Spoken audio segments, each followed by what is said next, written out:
An ordinary grocery run became a turning point for an entire community when an elderly woman told a young black man to go back to Africa.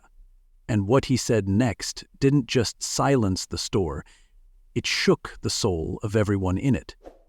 What began as quiet errands and casual conversation under the soft lights of a neighborhood Ohio market erupted into a moment no one could ignore.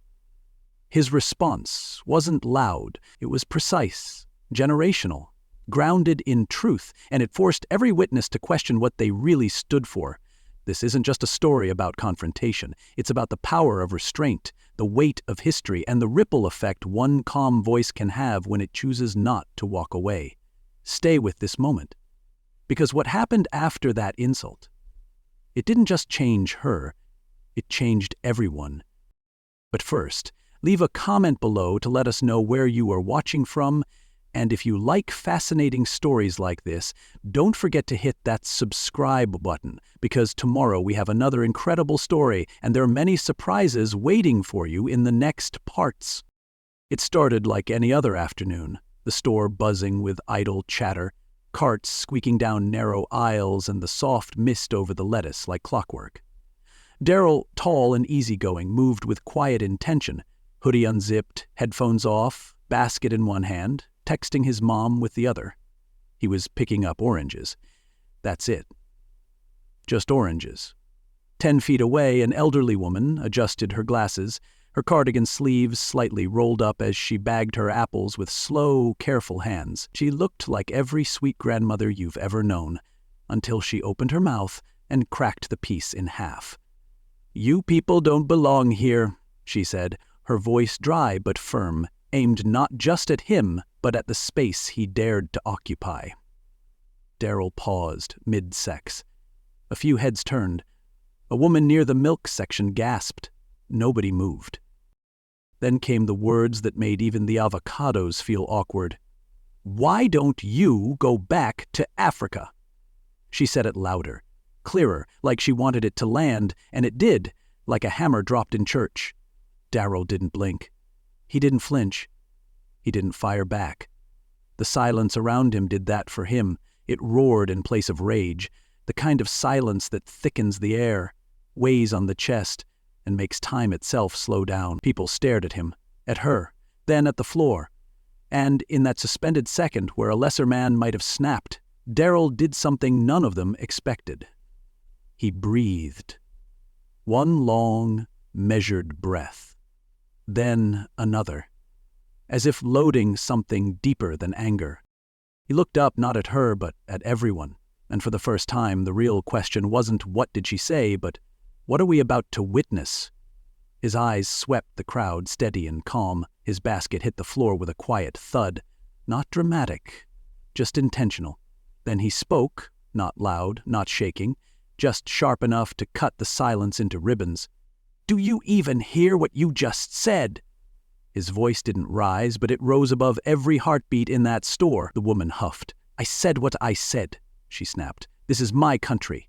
People like you don't belong here." And just like that, she doubled down, with the kind of confidence born not of courage, but of a long, unchallenged habit. But Daryl, he didn't give her a fight. He gave her facts. He gave everyone a mirror. And what he said next wasn't just for her. It was for the mom hiding near the eggs, for the man faking interest in crackers, for the boy watching from behind his father's legs. Because this wasn't about groceries anymore.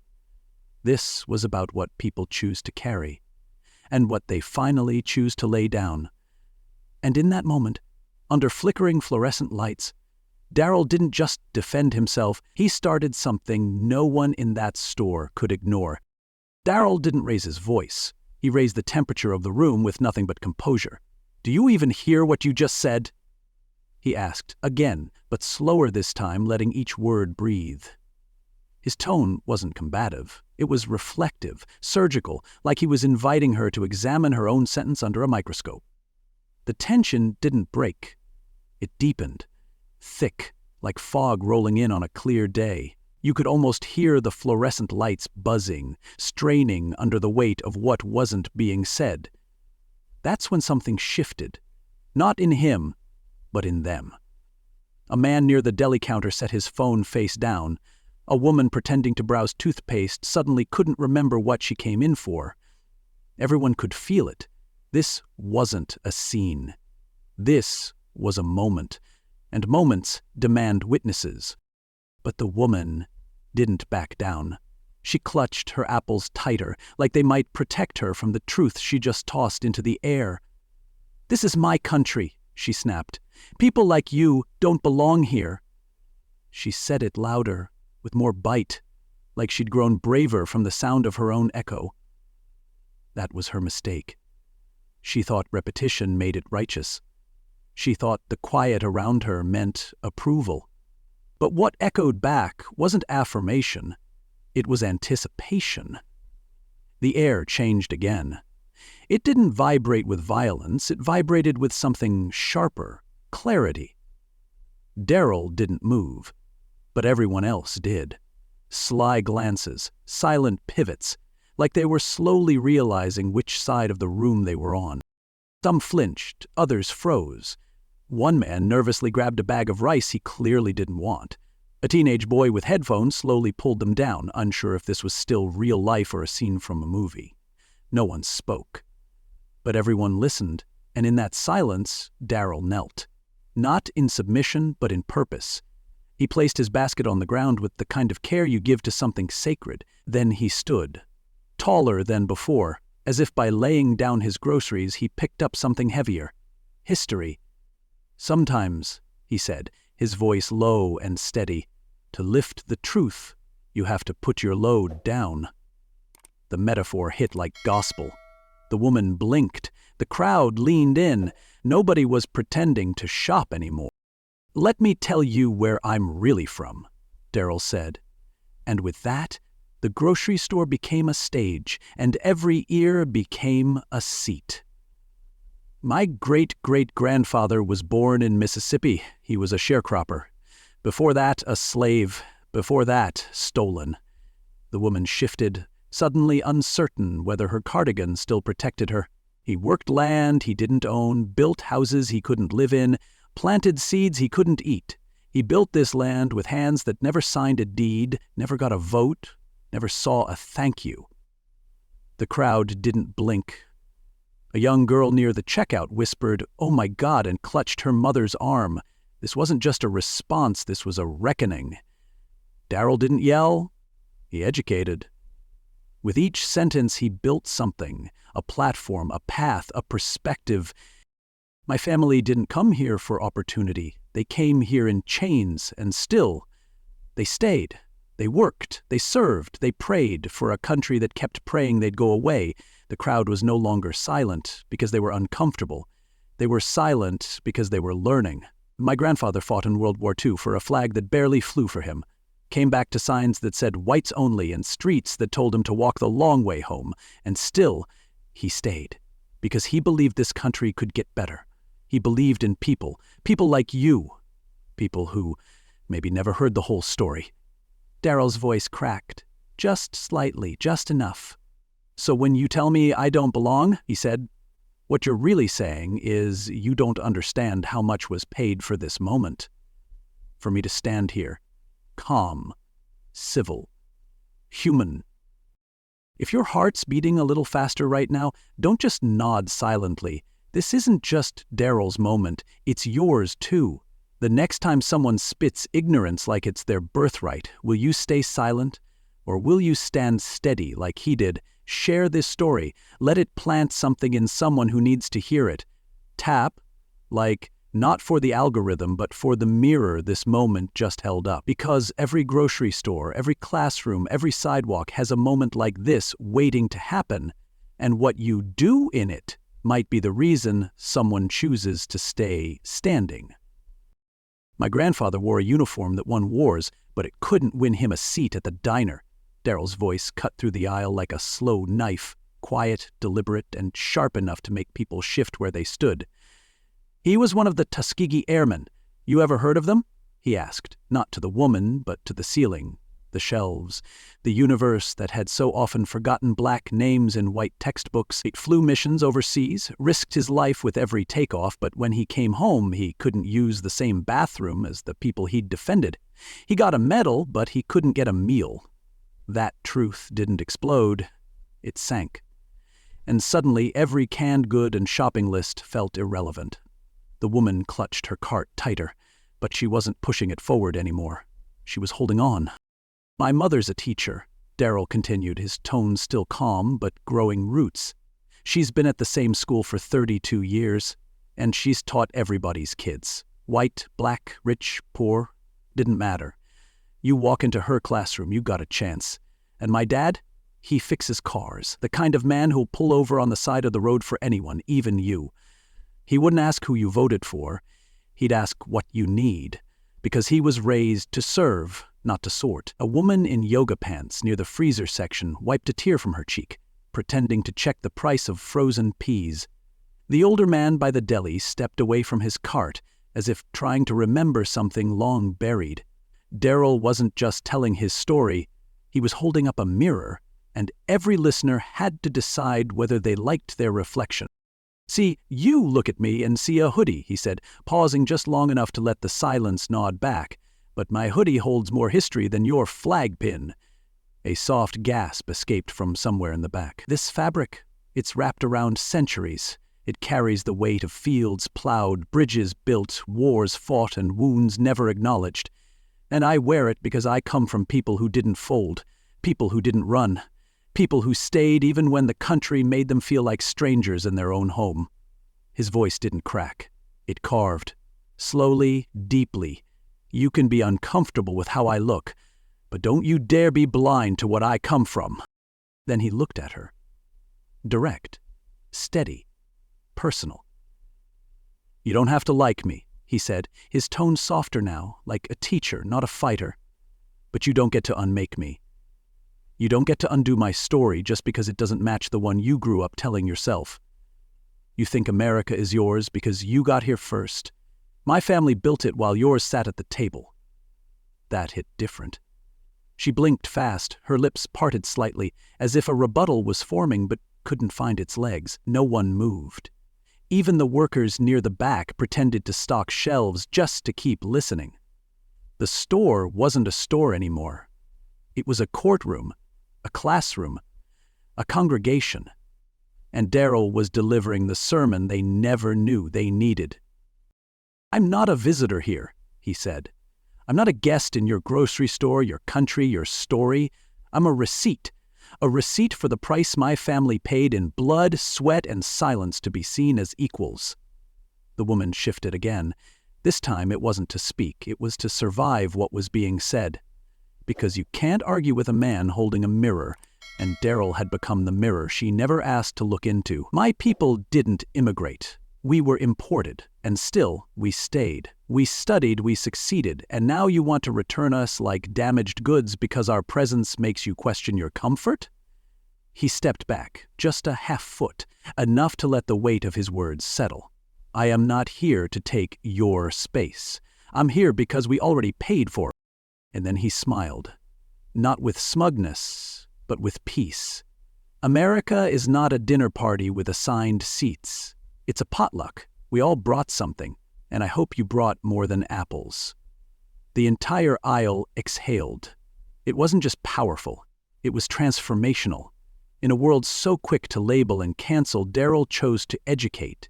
In a moment where most would scream, he stood still and told the truth. And that truth didn't just hit the woman who said the words. It hit every person watching who'd ever said nothing when it mattered. So now it's on you.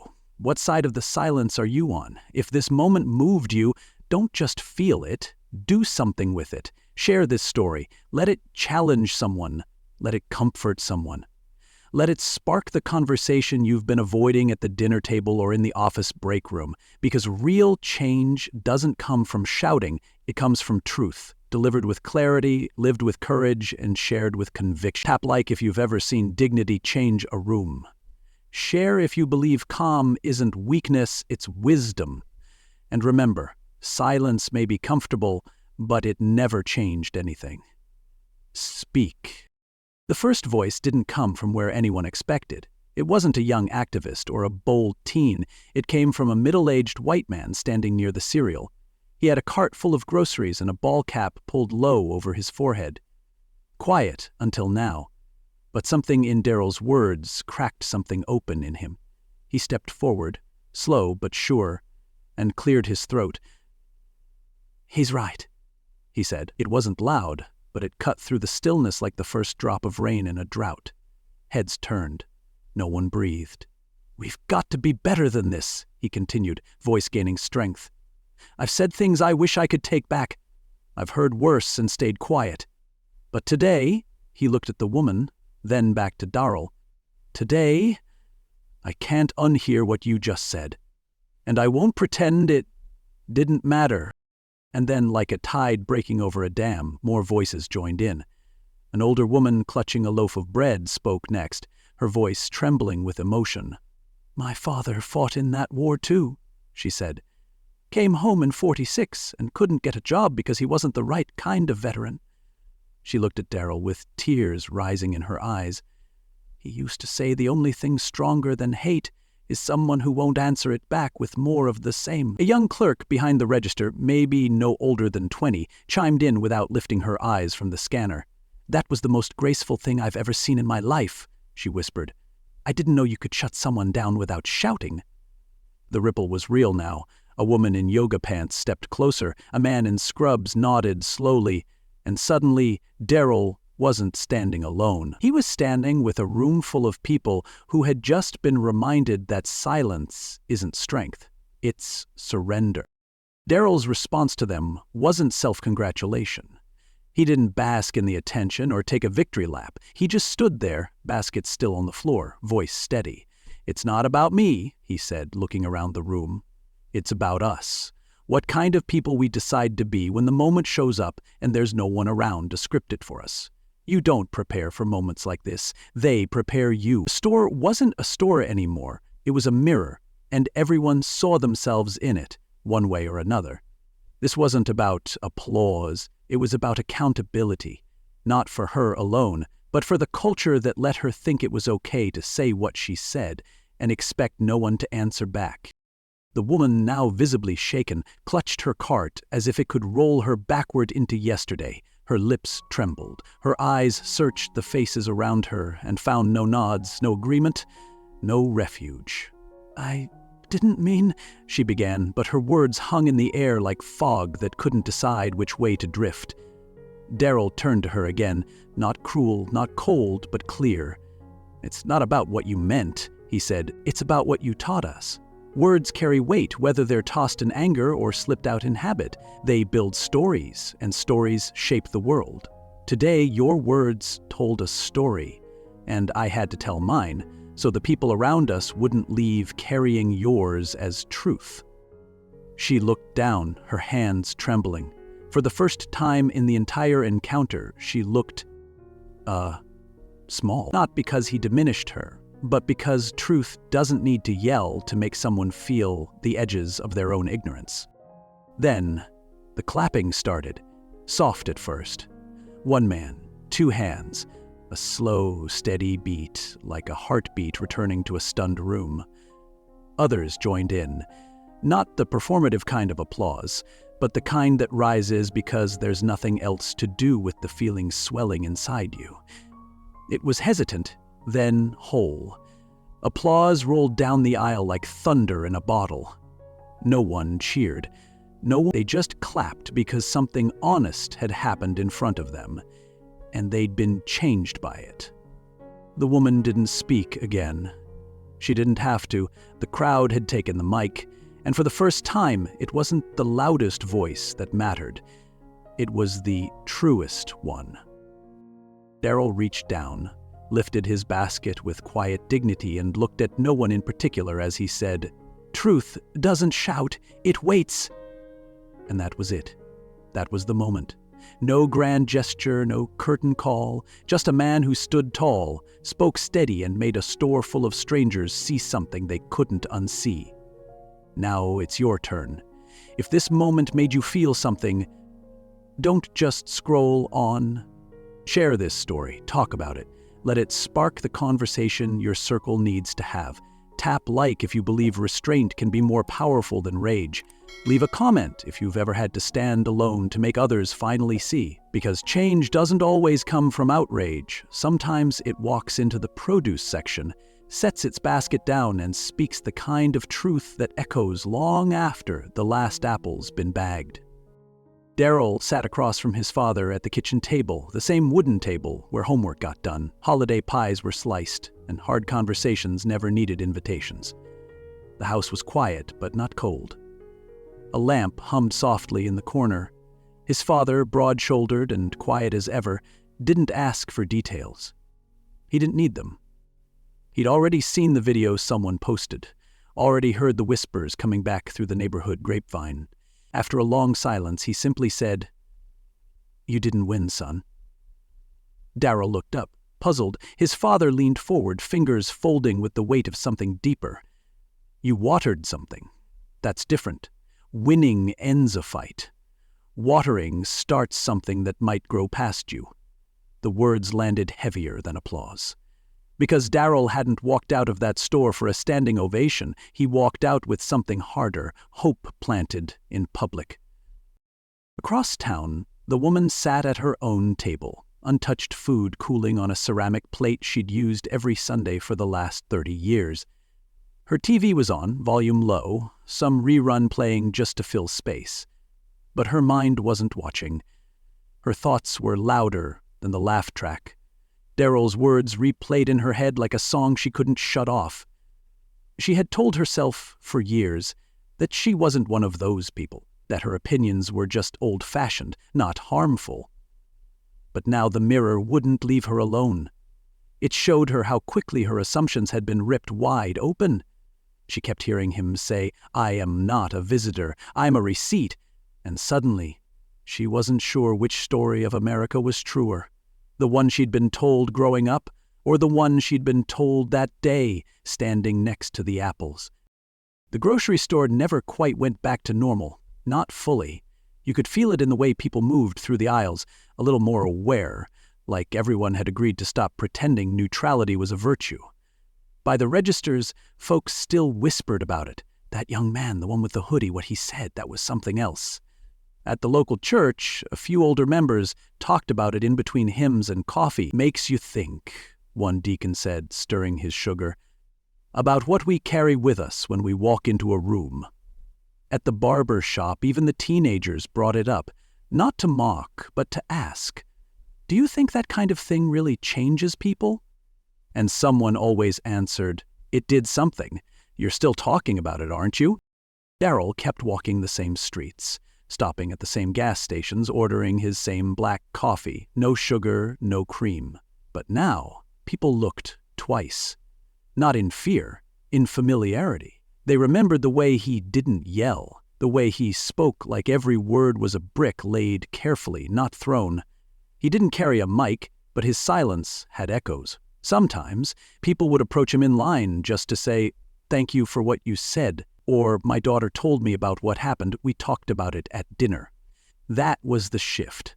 Not outrage, not headlines, just conversations that hadn't existed before. A new kind of noise in rooms that used to be quiet about the wrong things. And in the smallest places, it started showing. A cashier stepped in gently when she heard a joke cross the line. A teenager helped an elderly man load his groceries and called him sir without sarcasm. A father corrected his child in the cereal aisle, not with anger but with truth. "We don't talk about people like that, son, not ever." These weren't grand gestures. They were small course corrections, quiet rebellions against the normal that let ugliness hide in plain sight. It wasn't that the town became perfect overnight. It was that more people started choosing better in the moments that counted, and those moments started to multiply. Back in her home, the woman who once believed her opinions were harmless started listening more than speaking. She didn't throw away her old books or renounce her past. But she stopped looking for excuses. She started looking at her grandchildren and wondering what version of this country she was handing them. It wasn't guilt that changed her, it was clarity. The first crack in a wall isn't collapse. It's sunlight. She hadn't apologized yet, but she carried Daryl's words like weight and compass. And in her small circle of friends, when someone said something sharp, something careless, she found herself stepping in, not with a speech, but with a pause. And sometimes a pause is the loudest thing you can offer. You want to know what real change looks like? It looks like that. It looks like a man who doesn't swing back but speaks forward. It looks like people learning in public and choosing to be brave in private. If this story struck something in you, don't just move on to the next one. Move with it. Talk to someone about it. Share it with someone who might not want to hear it but needs to. Tap like if you believe kindness without courage is just convenience. Leave a comment if you've ever stood quietly when you should have spoken, and now you won't make that mistake again. Because real justice doesn't always come from courts. Sometimes it comes from the checkout line, and sometimes the loudest legacy is the one whispered after the moment has passed. Daryl still wears the same hoodie, still grabs the same basket, still walks the same path from his car to aisle 3 like clockwork. But now, when he steps into that store, the air around him doesn't just shift, it recognizes him. Not in the way that makes people stare, but in the way that makes people straighten. He didn't go viral. He went vital, quietly, without ever posting a thing. He became something heavier than a headline. He became a stand, the man who stood still and moved an entire room. The man who said what most people only rehearse in their heads. And though he never asked for it, he's now that guy. The reminder in everyone's conscience that one voice, steady and unshaken, can recalibrate the temperature of a town. The story spread faster than he ever could have imagined. Not from news, from neighbors. Don't be that lady at produce, people now say when someone lets ignorance slip unchecked. It became a shorthand, a lesson, a warning, all in one. Teachers whispered the story in classrooms to challenge bias without shame. A local preacher referenced it in Sunday's message. Even the middle school cafeteria found kids passing it around like folklore. That man who told the truth without raising his voice? They'd say, he lives here. Not everyone agreed with him, but even those who didn't respected how he handled it. Because sometimes influence isn't measured by applause, it's measured by the quiet that follows you. People kept trying to define what made that moment matter. Some called it grace, others called it strength. But what Daryl showed that day was something deeper. Kindness. Not the sugary kind that keeps the peace at the cost of the truth, but the kind of kindness that stands firm with both feet on the ground and says, I see you, I hear you, but I won't let your fear become my silence. Kindness isn't weakness, it isn't softness. Kindness is courage with a steady tone. It's knowing you could burn the place down and choosing instead to shine a light. The kind of kindness that calls people up, not out. Late one night, Daryl sat at his kitchen table, pen in hand, staring at a blank sheet of paper. He wasn't sure if he was writing a letter, a reflection, or a prayer. Maybe it was all three. But on that page, he wrote a single line first. We don't fix ignorance with silence. We fix it with truth in plain clothes. He thought about everything that had followed, the woman, the applause, the conversations, the tension that still lingered in rooms where no one expected it. He didn't regret anything, but he felt the weight of it. Because when you choose to speak, you don't just break the silence. You inherit the responsibility to carry what comes next. Still, he kept writing, not for credit, for clarity. Because some things need to be written down so others know they're not alone when it's their turn to stand. And here's the truth most people won't tell you. Racism doesn't fear rage, it feeds on it. It knows how to outlast it. But what it fears, what shakes its bones, is dignity that won't back down. That's the thing it can't twist, it can't dismiss, it can't post and scroll past. Dignity doesn't flash, it roots. And rooted people, they don't bend easy. That's what Daryl became, not a fighter, a fixture. And fixtures don't leave when the lights go off. They stay. Quiet, present, unshakable. That's what changes people, not the moment itself, but the echo it leaves behind. So now it's your move. Because stories like these aren't meant to entertain you, they're meant to activate you. If words can wound, they can also wake. If silence can protect hate, your voice can interrupt it. Don't just nod and scroll. Speak. Share this with someone who still thinks their moment won't come. Hit like if you've ever had to stand firm when it would have been easier to back away. Leave a comment if you've seen dignity in action and it stopped you in your tracks. Because today you watched, tomorrow maybe you'll speak. And if you do, do it like Daryl did. With calm, with clarity, with kindness strong enough to shake the floor. That's how change walks in. Quiet, but not quiet about it. Leave a comment below to let us know where you are watching from, and if you like fascinating stories like this, don't forget to hit that subscribe button because tomorrow we have another incredible story, and there are many surprises waiting for you in the next parts.